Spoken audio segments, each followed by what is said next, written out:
Hey guys, this is Zubair here from Pictures and Me Photography, and I'll be sharing my tutorial on this particular image. We'll try to process this image in Lightroom and Photoshop, and it should look like this in the end. Okay, so let's get started. I'll first go to Lightroom and do some raw adjustments, and then we'll proceed from there to Photoshop. So first of all, what I do, I really like the way hairs were in this image and the way they are standing out, and you can see the wind and the flow. It's pretty nice here, and you can see the EXIF right information right here. It was shot with Nikon D750 and 85mm 1.4. Shutter speed was 1/400th of a second and f1.8. I could have shot it with f1.4, maybe different, but f1.8 was uh, pretty okay enough for me to shoot at. And this shot was handheld and ISO 100. And so the first thing I do in my post processing, so you can see the histogram here is looks pretty okay, and not much of my highlights and shadows are clipped, so I'm pretty fine with that.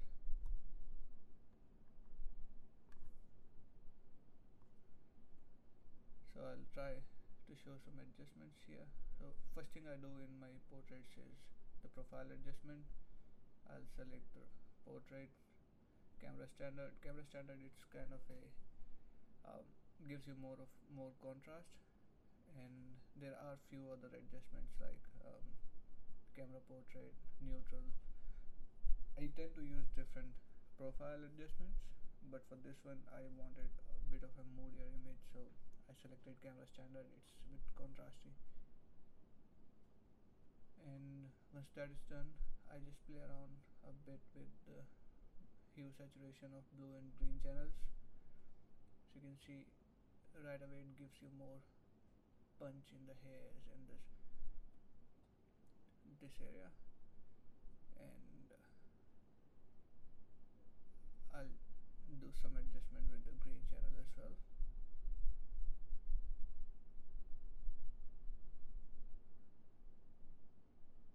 Yeah, that's pretty much looks alright to me. And red, and I don't want to test the red parts, it's not really nice. So then I go to white balance, and I want image to be a bit cooler, so I just try to keep the white balance around 4500 or 5000. Yeah, the image 5000 should be alright. I don't usually touch exposure or contrast adjustments in Lightroom. You can increase the contrast or reduce it or change it accordingly in Photoshop, so I don't touch it here. Yeah, I just increase the whites a little bit to give the image a bit of bump. Not bump, it's punch. And clarity, you have to be careful with clarity, it just destroys the image. And some people do skin smoothing, they call it, so with reducing the clarity, but I don't like that, personal preference anyway. So then we go to hue saturation. I don't want to play with tone curve here, so first we'll go with hue. Reds, there are not much reds and it will affect directly her face, so I'll not touch them a lot. We'll just leave them as is. Same goes for orange. Yeah, and let's see how yellow gives. Yeah, so you can see the pillars in the background, they are affected by it. I could reduce the saturation or change them a bit, but let's keep them as is. And then the aqua, so you can see the image, it gives cooler tones in the background, which I really like about this image and what I really wanted while I was processing. And same goes to blue, so you can see it looks pretty nice.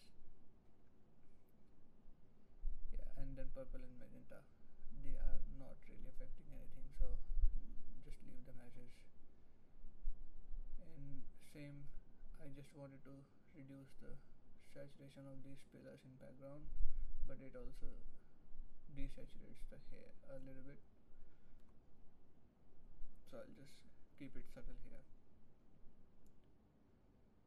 Yeah, and for green channel as well, with blue it gives a bit of cooler tones in background, so I'll just try to increase the blues. Not much for a luminance here, anything. I don't usually do split toning in Lightroom or my color correction, but for this image I have nothing else to do, so I'll just do a bit of tone adjustments in Lightroom, and we'll see. So just a bit of punch here in shadows, and I just want them to look a bit reddish, or not exactly red, orange. And then alternate opposite color of that will be something like cyan in highlights, so which gives the image a really nice contrast. So you can see already the image is shaping up pretty well, and then it's already transformed a lot, but I'll show the before and after anyway. And I don't like sharpening and noise reduction in Lightroom. It just destroys the detail. We can sharpen it later while exporting the image, and you can see if you sharpen it, it just looks weird. So we try to do, if we just enable profile correction, what it does, it removes the vignetting and based on what lens I'm using, but I like the way this image has the kind of vignette, so that's okay for me. And chromatic aberration, we are not seeing anything here a lot. And then we'll try to rotate it, get the eyes in level, and that's it. And that looks alright. And then constraint crop, so which automatically crops the image whichever is not in after rotating, if it's not in the area. And I'll add a bit of vignetting so that it gives more focus on the center part, and a bit of feather and roundness so that only the center part doesn't have the vignette. So you can see before and after. There you go, before, after, before, after. Alright, then we go see if these adjustments help a bit, but no, I'll just leave them as is. So now we'll go to cropping, and I want it to look like you see the movies, not flatter. I want the crop to look like how is it in movies, so I don't know what to call that. So I'll use the 16:9 cropping, and some people say that most of my images I have centered subjects at dead center, but I try to keep the main eye at the center, and that's still fine for me. Yep. So that's pretty much it in the Lightroom, and I'll show you the before and after image. There you go. So you see how drastic changes are already done. This image is kind of 60 to 70% complete in Lightroom itself, and I like the way the color has turned from bit dull to more contrasty in colors, and the hair, they look more red because of the way we have used our shadows in the red side. And now I'll just take it to Photoshop, edit it.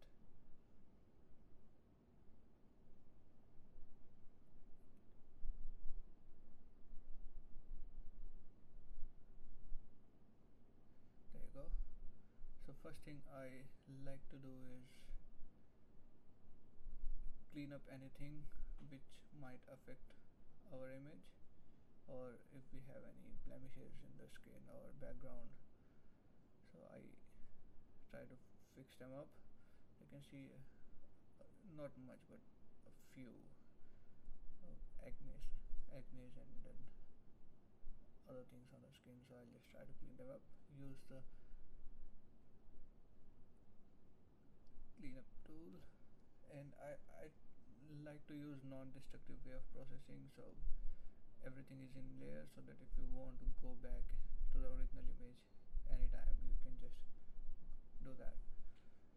So I just create a new layer and then sample current and below, healing brush, and just sample from the nearby area, and then just brush on the place you want.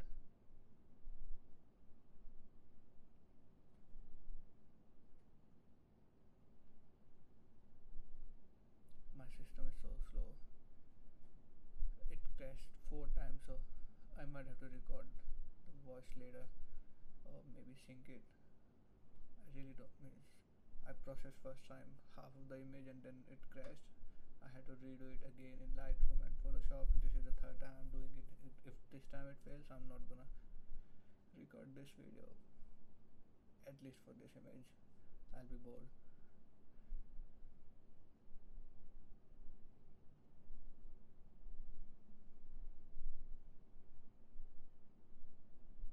I can see one spot there, and there you go. One is there, right there, and that, I think that's okay. The rest of it looks alright. Few bits and pieces here. Yeah, there you go.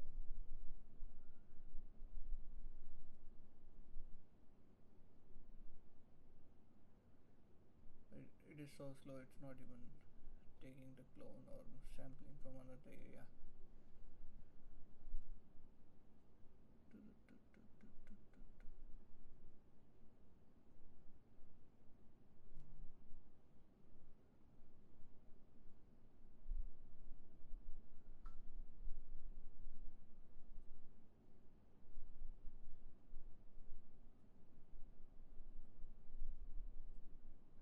This is before and this is after.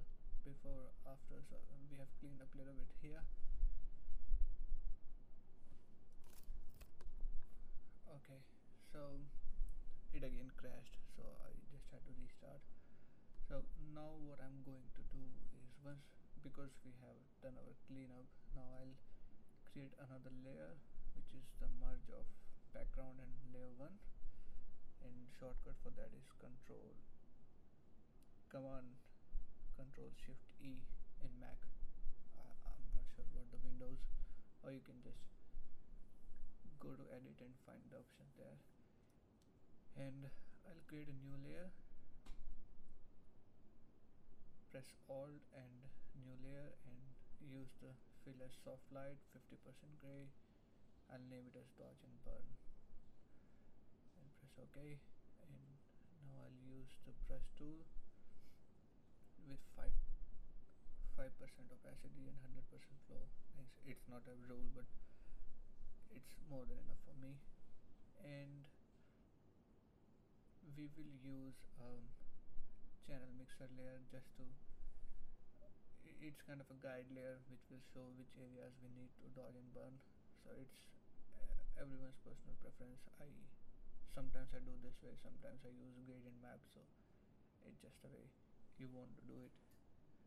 So I reduce the reds and increase the blues, so it gives you contrast in the image, and you'll see where is the sharp what do you call, sudden change from highlight to shadows, and that's why we do dodge and burn, to just give it a gradual smooth change.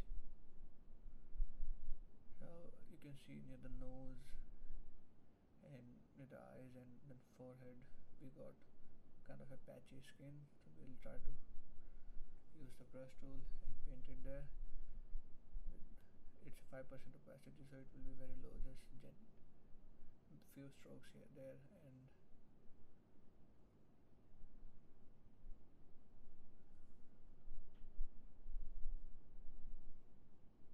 in the forehead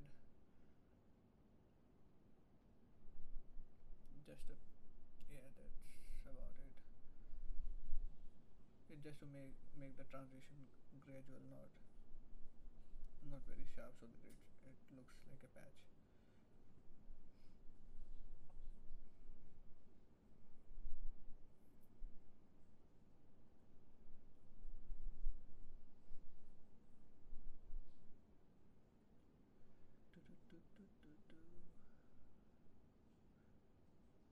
So it's not the way I process every single image, especially for dodge and burn. It depends on image per image basis, and for this one I don't really need to clean up a lot of things, but in some images when the models have acne or sort of marks or sunburn, then it takes a lot of time to clean them up, but this one looks alright to me. It's not gonna be very long.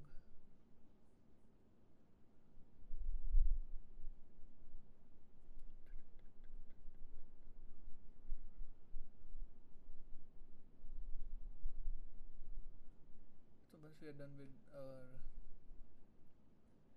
dodging part, we'll use the black color and do some burns where some areas are really bright or there's a white patch, so reduce the highlights.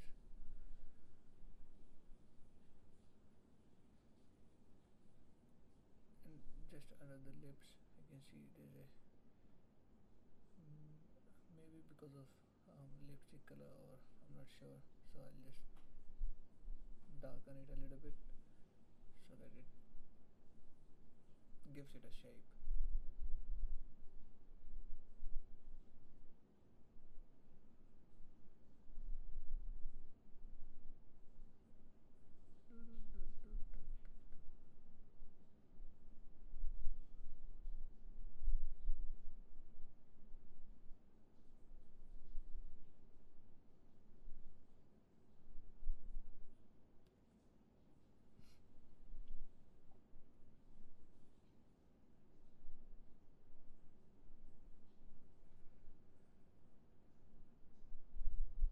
I should think of better way of recording videos. It's kind of taking a lot of time for me. I have to record a video, and then at the same time, if it crashes, then all my audio, whatever is recorded, is of no use. So I have to again record it. So we'll see. We'll get there. I'll just darken it a little bit on the lips, and yeah, that looks nice.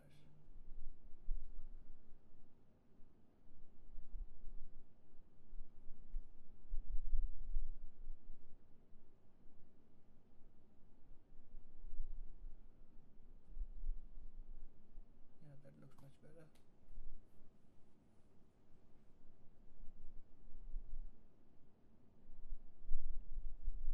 So, and there's a line on the neck. It just takes your attention away from face. So I'll just try to make it a bit subtle. Oh, that was how. Yeah, that looks nice.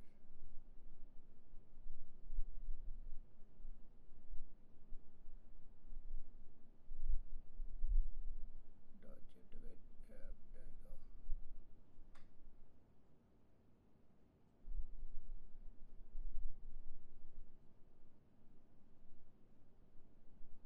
We are not doing a beauty shoot here where every single patch you have to really make a perfect skin. It's more of a natural thing, so this is more than enough for me. Just clean that part as well. Yeah, that looks better.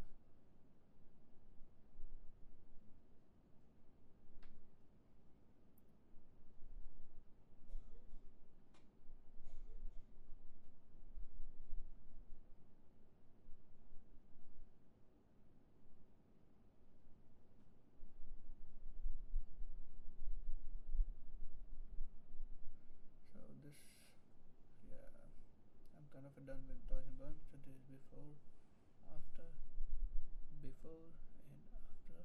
So in the, you can see the color how it has changed the skin. Yeah, it was not really good in black and white, but now it looks much better. So you see how subtle the changes are.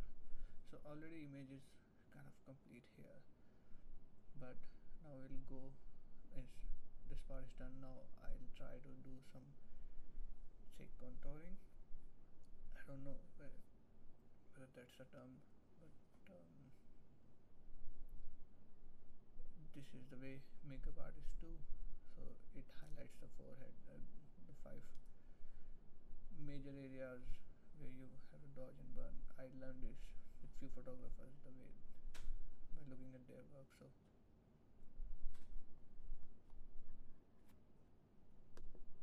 this layer is for enhancing the light or shaping the light on face and other parts as well.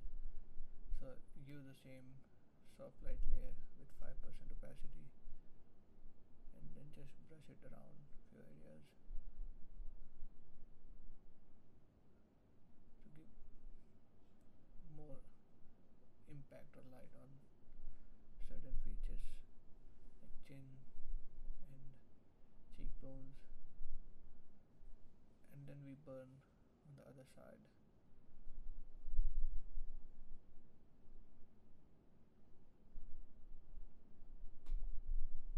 Let's highlight this collarbone as well, and then neck a little bit.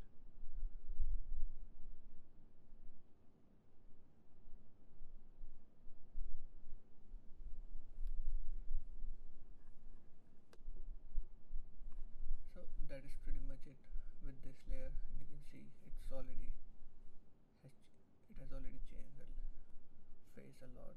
Well, not the structure but the light on face. And we just group these two layers and make it, name it as maybe skin or dodge and burn.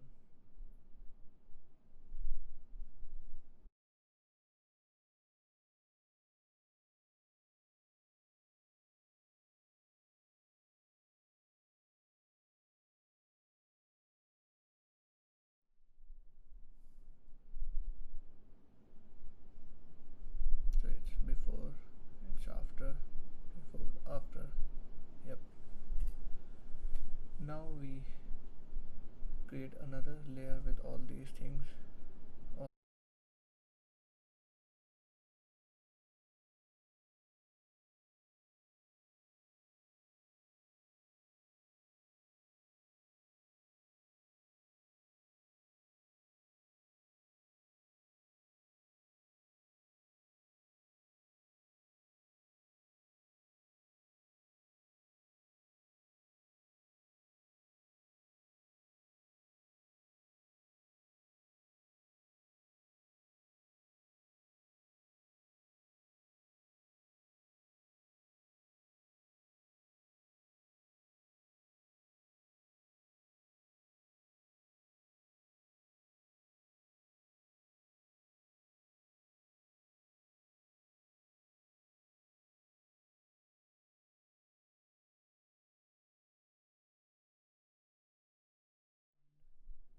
We reduce the opacity or do somewhere around 20,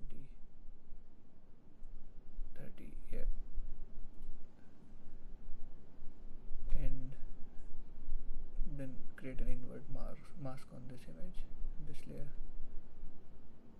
so that we can brush to whichever area we want. And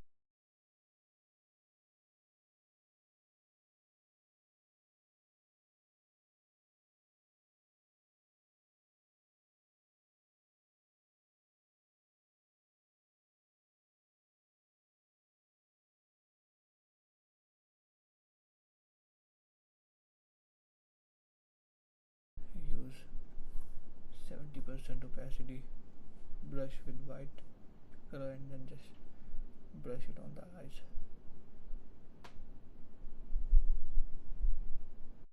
Contrast and sharpness, and then we'll create another layer with curves. So give a bit of light on the eyes.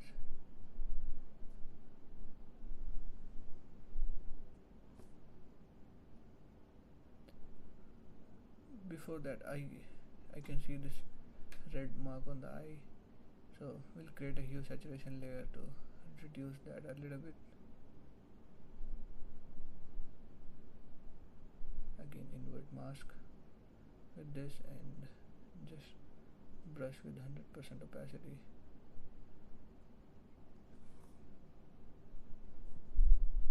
Yeah, it looks awkward, so we just try to use different blending mode.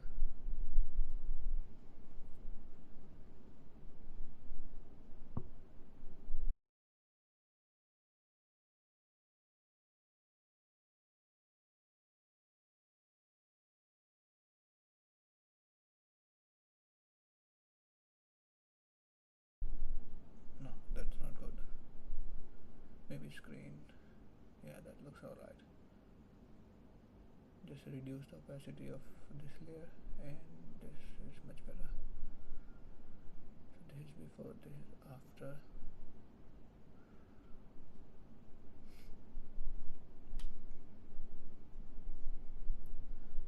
Now we want to just enhance the light on his eyes, and we create another layer with overlayers blending mode and change the opacity to somewhere around 60-50 and use the flow, 10% flow and 100% opacity in brush, and then just paint it on the eye.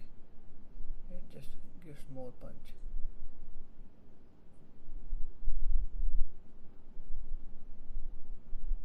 Yes, you don't have to make them look like an alien, just a little bit here and there. This looks much better. So you see,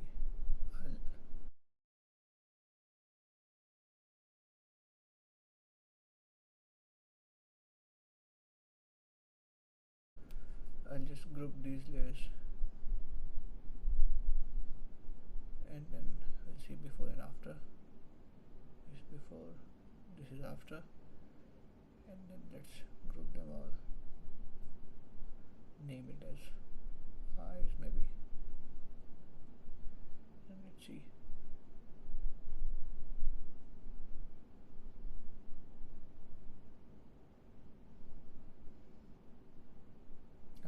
Let me remember the name. Oh yeah.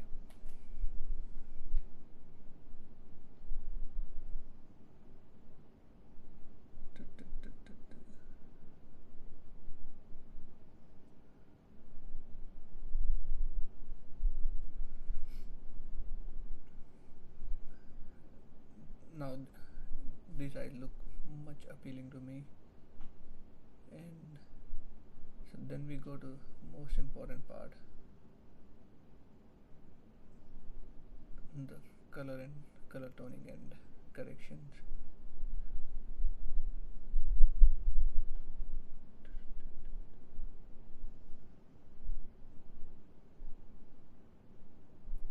So I create another layer with these ones, merge and use the shadow and highlights, and put the radius somewhere around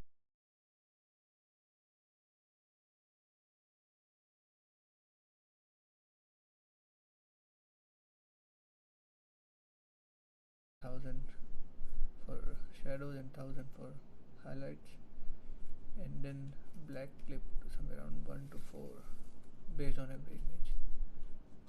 4 is fine for me in this image. 2 looks much better. And then 0.04 for white clip.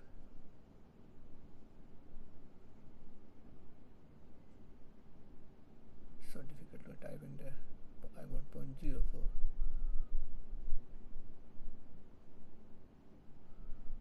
That's it. Press OK. And the image is looking really nice at the moment, but a little bit based on your taste. before, this is after, and delete this channel mixer layer, we don't need it now.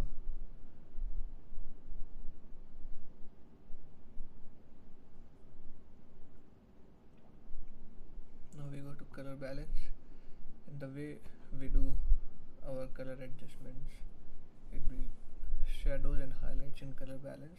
There are multiple ways. You just don't need to use color balance. You can use gradient map, you can use curves. In this particular image, I'll just try to use color balance.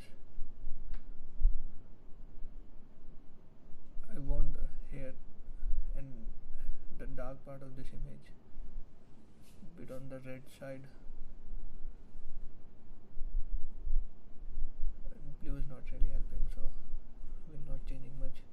And then opposite to them in highlights, so we have red and cyan opposite to each other.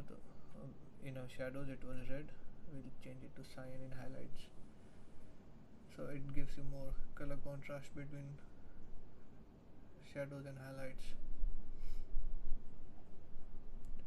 Same goes for green and magenta, and not much of a use in blue channel in this image, so we'll just leave it as is.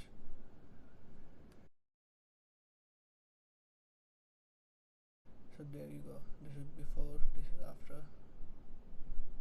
There is just a subtle difference, not much, but yeah, that's all we need.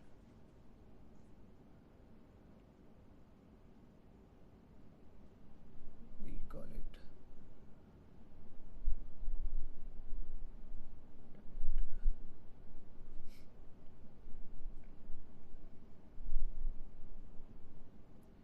we create another photo filter and use the cyan. Yeah, there you go.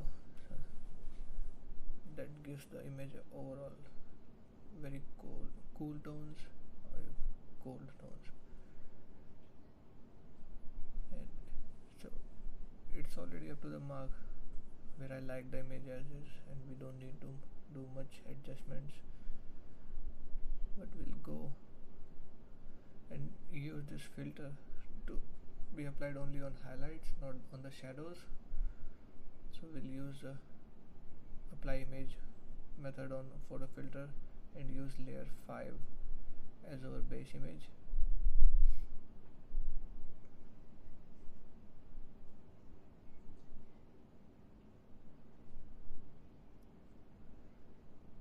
You won't see much of a difference here, but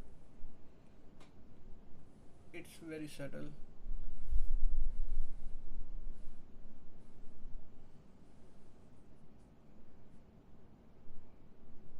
So it's only affecting the highlights, not the shadow part.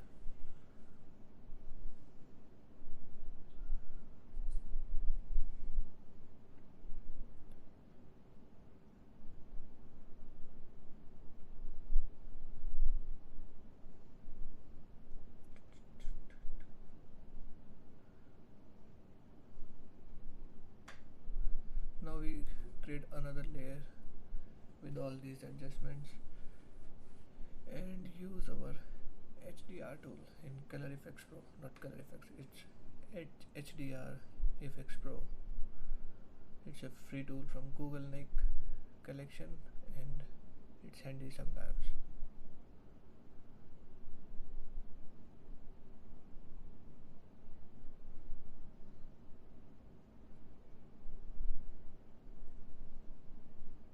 It looks weird here. We'll use the structured preset and then modify it a bit for our purpose. Use it subtle and kind of natural. It doesn't look natural, but yes, it will. Try to use some exposure here. No, not really, just a bit. That's it.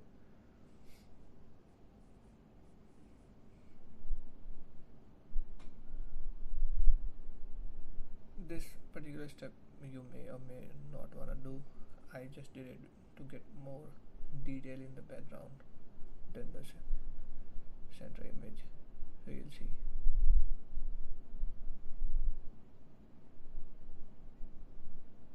You see the before before and after.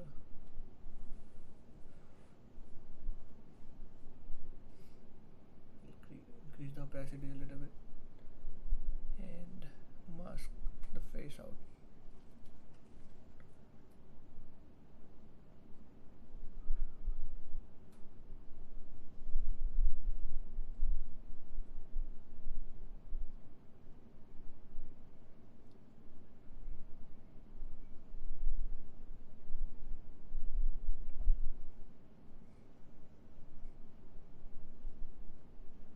So this is before and this is after, and then we group all of them in. First group all these three into new layer called, not layer, group called toning or colors, whatever you want.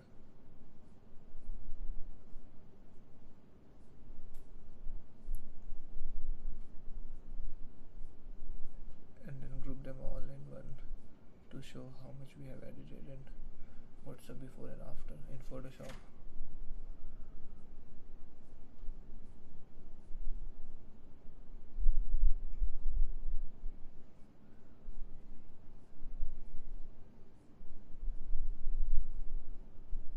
This is our before, this is after, and yeah, I kind of like that. Now we have to sharpen this image for sharing on web, so we create another layer by merging all these layers again. Command Control Shift E and use unsharp mask. So 115 is kind of a okay radius for me. We'll see what's the difference it's making.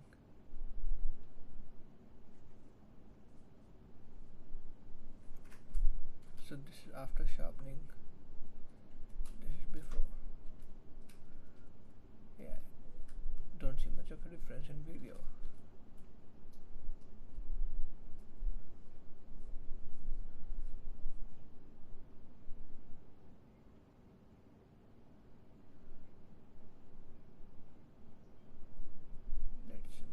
Sharpen for web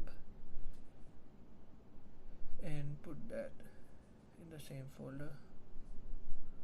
There you go, and we see our before and after, before, after, and now we export it for web.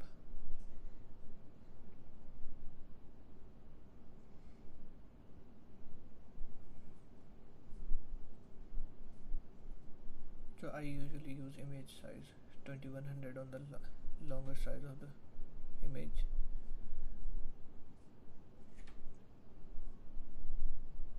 Oh, it is so slow.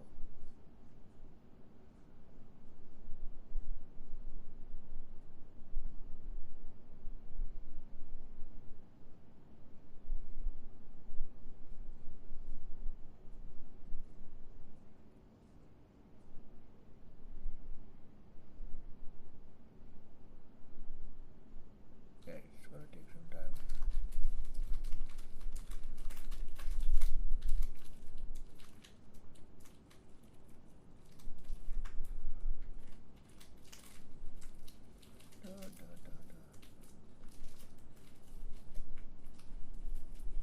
You don't really need a really huge file to be published on internet because Facebook compresses it a lot anyway. There you go. There is our image.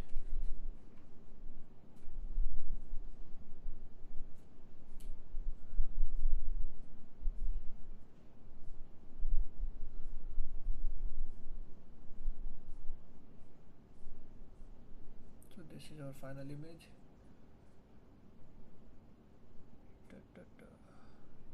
And well, that's about it. I'll just save it for Lightroom and then show you when we started and how it looked at the end.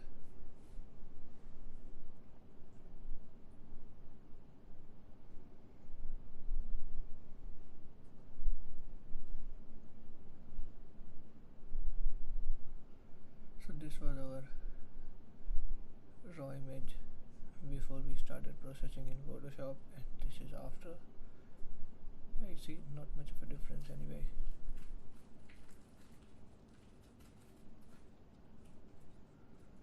and I'll reset it and show you difference from straight out of camera and then final image. So that's about it, and I'll be sharing another video with different image. Thank you.